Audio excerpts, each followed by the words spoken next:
Before we finish, I want to echo some of the sentiments of my colleagues earlier. Without the teachers, one, being in the classroom and assisting with the students learning the music, and two, coming to rehearsals and giving their input and help and assistance and advice, I wouldn't be able to do what I've been able to do with them, and they wouldn't be able to have done. I'm very grateful to the teachers. I'm very grateful to our instrumentalists, Ms. Hillary Vrooman and the two gentlemen here, for their assistance in adding to the music. It makes it so much more meaningful and powerful. I'm truly grateful to the accompanist, because it's so nice to just be able to stand and direct, and you don't have to worry about giving out parts or playing along with them and all the things that we have to do on a daily basis in the classroom, but to have one so gifted as a former choral teacher as well to work with is truly a blessing. If you help me thank Mr. Bilski.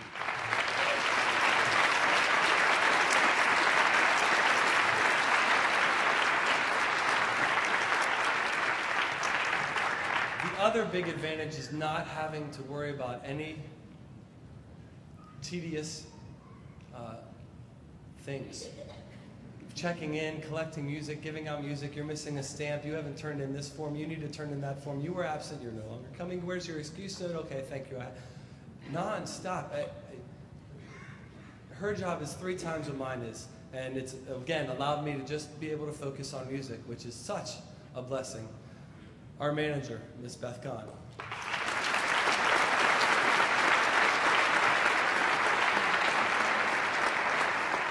Finally, Dr. Palin, I want to thank you for this opportunity. It's been one of the true highlights of my career, being able to work with some of the finest singers Montgomery County Middle Schools have to offer. And that leads me to the last group that I need to thank, is the individuals behind me.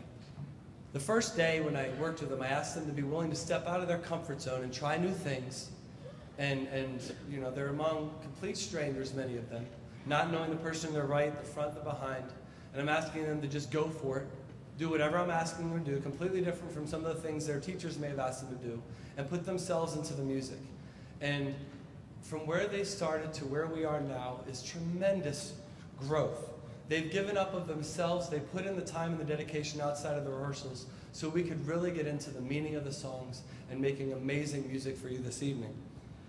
When I was student teaching, and I told them this earlier, I was given the same kind of talk about getting into the text of the songs, and I had a student that made a little collage or picture of me directing, and above it, they had kind of paraphrased what I had always been trying to communicate to them, is that music is what feelings sound like. So open up your hearts and hear our spirits sing.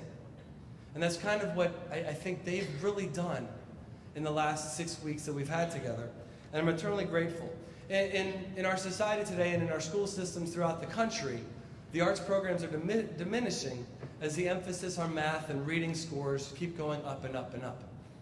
And it's so sad and unfortunate. And I'm so grateful to the schools and our administrations that recognize that we need the arts and we need music in the schools to develop the whole child, and not someone that...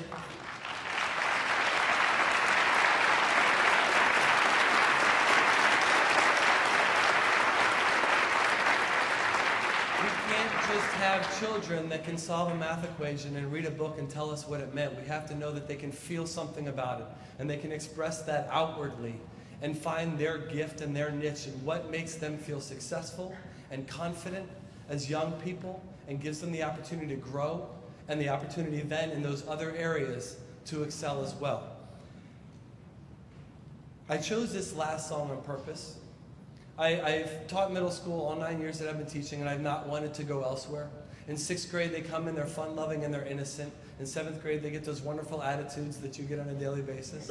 In 8th grade, they start, well, most of them start becoming young men and women. And we as music people, we get to see them over that whole spectrum, and to be able to have a positive impact on them during those 3 years, to me, is the most invaluable thing about my job and what makes it most rewarding. And using music as that vehicle is what's truly inspiring.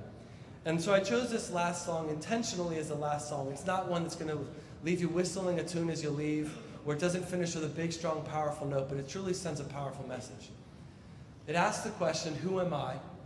And this song is not about floods of 1927 Louisiana, or a praise song from South Africa, or anything else. It's about them and their ability to express themselves and at this stage of their lives when they're truly starting to define who they are and becoming young individuals. I thank you for coming tonight. I thank you for supporting these programs in the arts in our schools. I thank you for supporting music and allowing me to work with these wonderful children. And I hope you enjoy Credo.